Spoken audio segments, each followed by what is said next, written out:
to another episode of Vinyl Tales, where we spin tales about vinyl. I have two picked out for you today.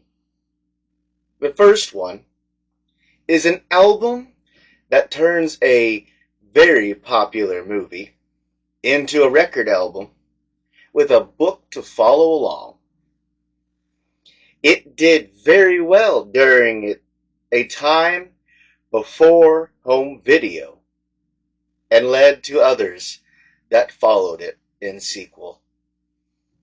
The second one I have picked out is a song that became a big hit as a cover when the original was overlooked and forgotten about. So, if you want to learn about both of these, stay till the end to learn about all the fun stuff that goes along with both of these things. One album and one song on today's episode of Vinyl Tales. See you in a minute.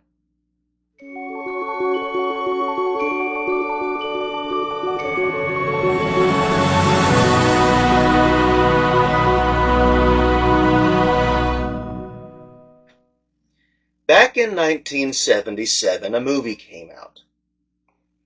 This movie was an instant success.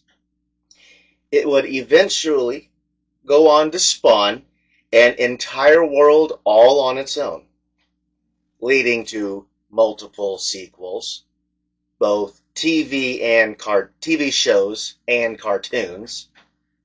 It had books, comics, records, and so much more that all spawned because of this one movie.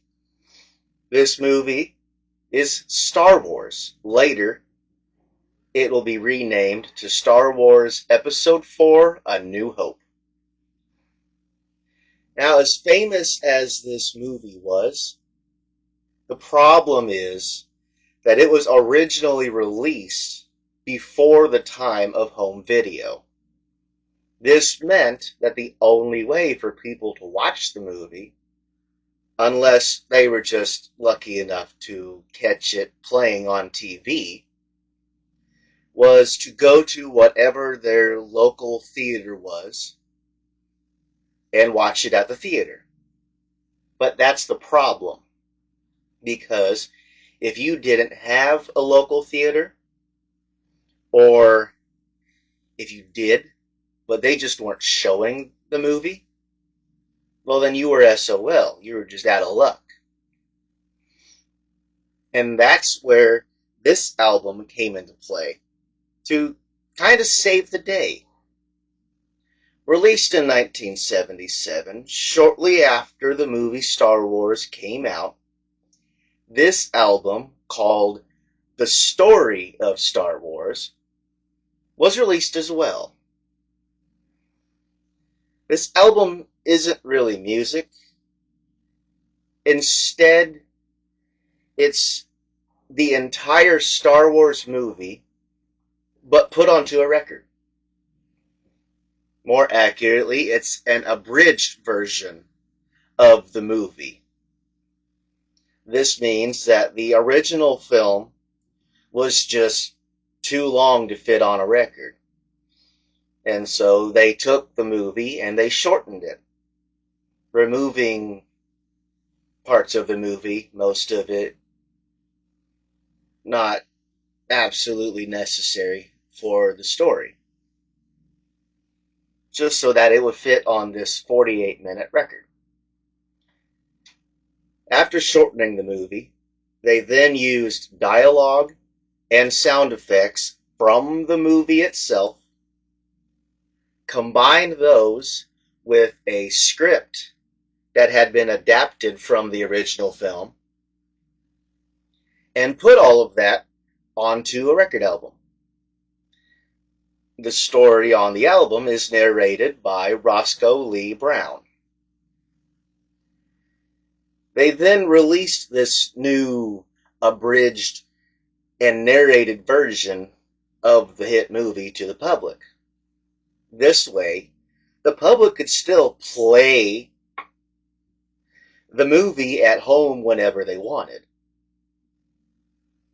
But being a record, it's still just an audio recording. It's not an actual movie. But this was the closest thing that people could get to actually owning a copy of the film. But along with the record and the cool artwork on the front with R2-D2 and C-3PO in the Tatooine desert, this album also came with an illustrated booklet as well. That way, while you were listening to the story of Star Wars over your record player at home, you could use the pictures in the booklet to follow along with the story.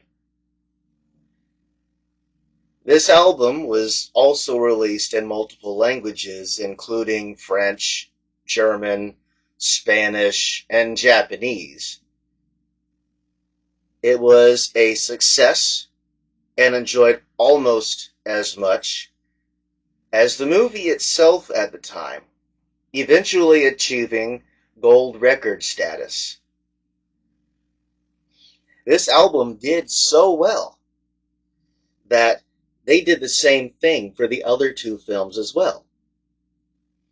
The second one was originally released in 1980 with the name The Adventures of Luke Skywalker, The Empire Strikes Back. Now, this second installment of the trio was nominated for the Grammy Award for Best Spoken Word, Documentary, or Drama Recording. It didn't win, but it was nominated for the Grammy. Probably because it was nominated for that Grammy, it was later reissued in 1983. This new version, the reissue, had different album art on the front because the name had been changed to match that of the first one. The first one was the story of, and so the reissue of the second one that came out in 83 was changed to The Story of Star Wars, The Empire Strikes Back. And there's 3 Star Wars movies in the original trilogy, so later, when the third Star Wars film came out, since the first 2 Star Wars films, record, album, audio adaptations, did so well with the public, this one too also got its own abridged record album as well. This last one in the series of 3 is titled The Story of Star Wars, Return of the Jedi, and it was released in 1983.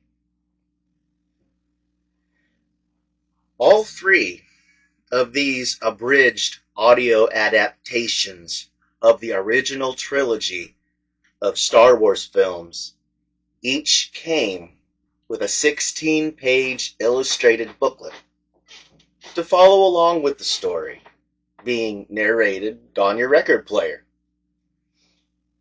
These albums made it possible for people, sort of, to have a copy of the movie itself at a time before home video just wasn't a thing. They are an abridged version of each of the 3 Star Wars films in the original trilogy, with dialogue and sound effects from the films themselves, combined with a narrator to keep the story going. Having come with an illustrated booklet, you could follow along with the story using the pictures. This made it possible to, in a way, watch the movie anytime you wanted, when you could only see it if you were lucky enough to have a theater close to you that was showing it. And there's the first one that I had for you. What did you think of it? But remember, I still got one more, so stick around. Released in November of 1963 by Al Hirt, we have the song Java. This instrumental was one of his biggest hits, if not his biggest hit overall, being issued on many albums, both live and compilations as well. However, this trumpet instrumental of his is actually a cover of an earlier piano song from New Orleans. You see, back in the mid-1950s, a songwriter named Allen Toussaint was working as a studio musician. There was a producer from RCA down in New Orleans that was just auditioning musicians. He was looking for that next big thing.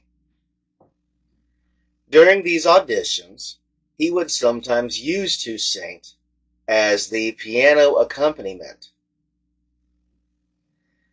One of these audition sessions took place at a studio in New Orleans called Cosimo Recording Studio.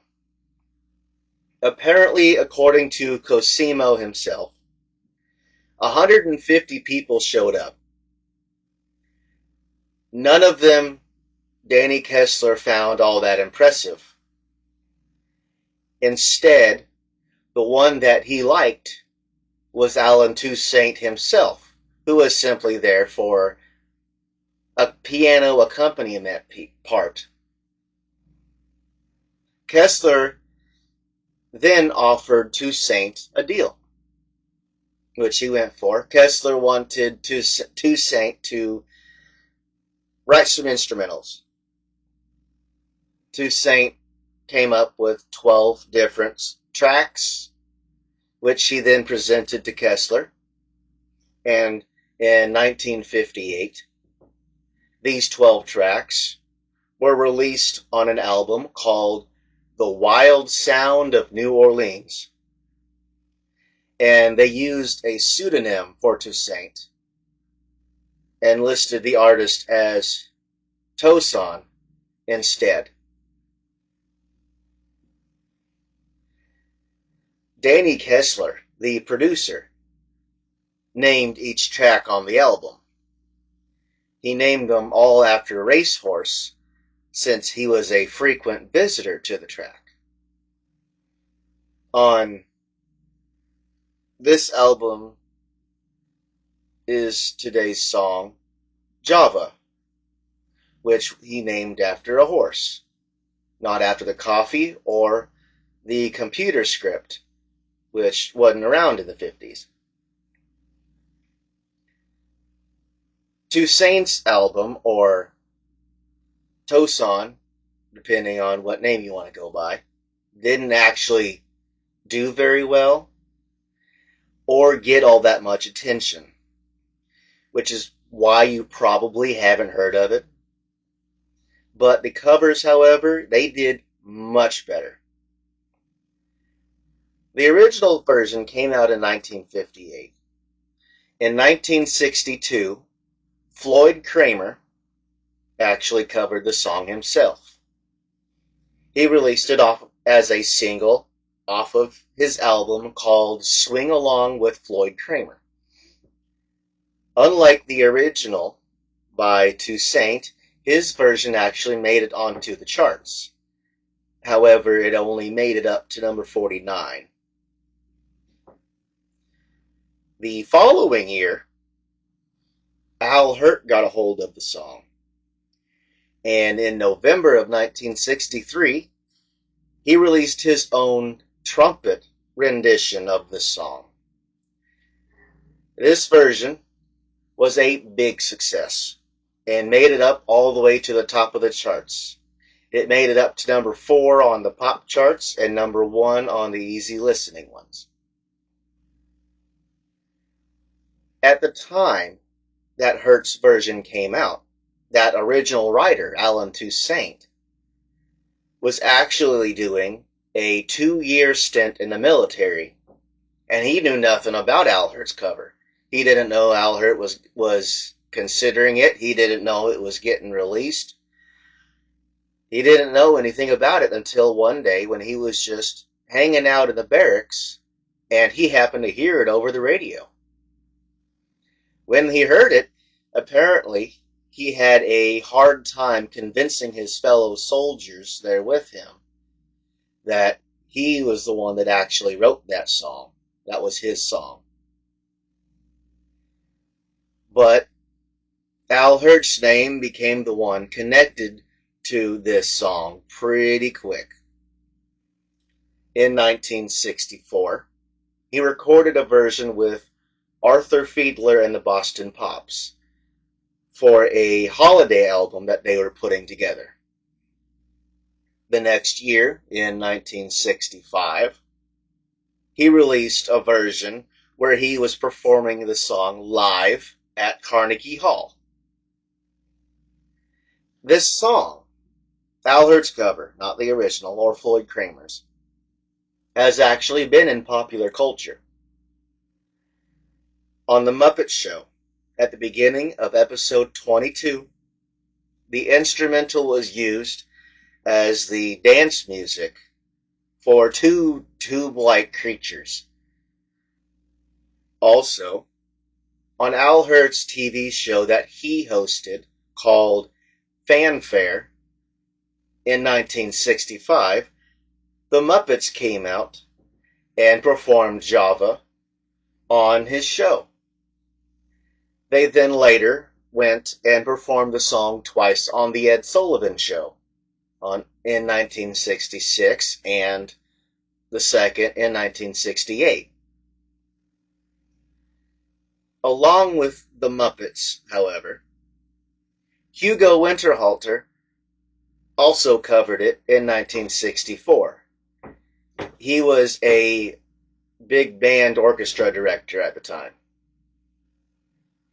In 1965, a group known as the Angels, who you may not know the name of the group, but the Angels are the group that is responsible for the hit song My Boyfriend's Back. They released a cover of Java in 1965. Another one, a little bit closer to current times, in 1994, a group called The Beautiful South also covered it. Even though this group actually had 3 vocalists, the song was still an instrumental.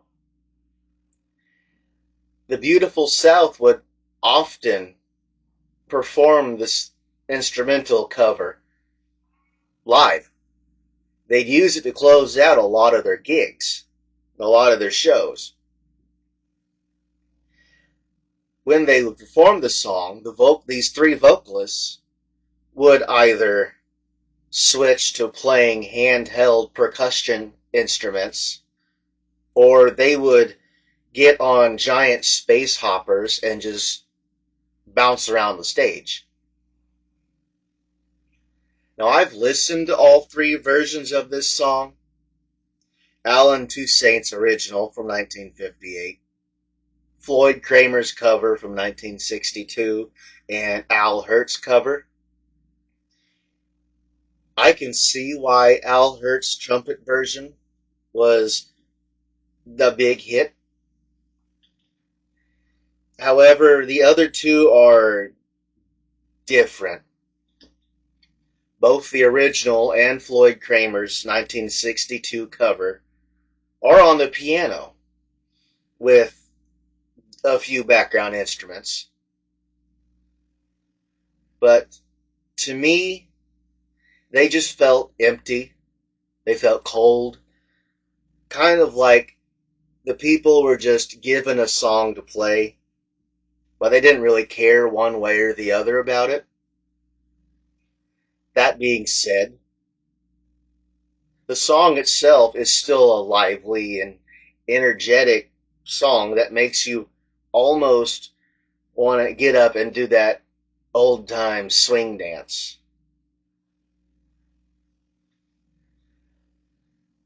And there's the second one that I had for you today. What did you think about both of these? The first one was the story of Star Wars, where released at a time before home video was a big thing. People decided to take the movie Star Wars, or Star Wars 4, depending on what you want to call it, condense it down, and put it onto a record so that people could listen to, or if they used that little book with pictures, sort of watch the movie at home instead of having to find a theater for it. It was such a success, they released one for the following two Star Wars movies in the original trilogy as well. And they all did really good. The second was the song Java by Al Hirt, which was actually a trumpet cover of a piano instrumental that came out of New Orleans 5 years earlier. The original didn't really do all that well, and just kind of got overlooked.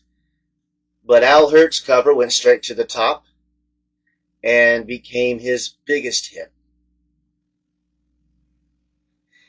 If you have any more cool stories or interesting facts, just leave them down below. Leave them in the comments. Let me know what they are. I'll look into them. You never know. Something you suggest might be in a future video. I hope you enjoyed this video, learned all these cool things. If you did, do me a favor, like, comment, subscribe, do all that fun stuff. But in the meantime, this has been Vinyl Tales, where we spin tales about vinyl.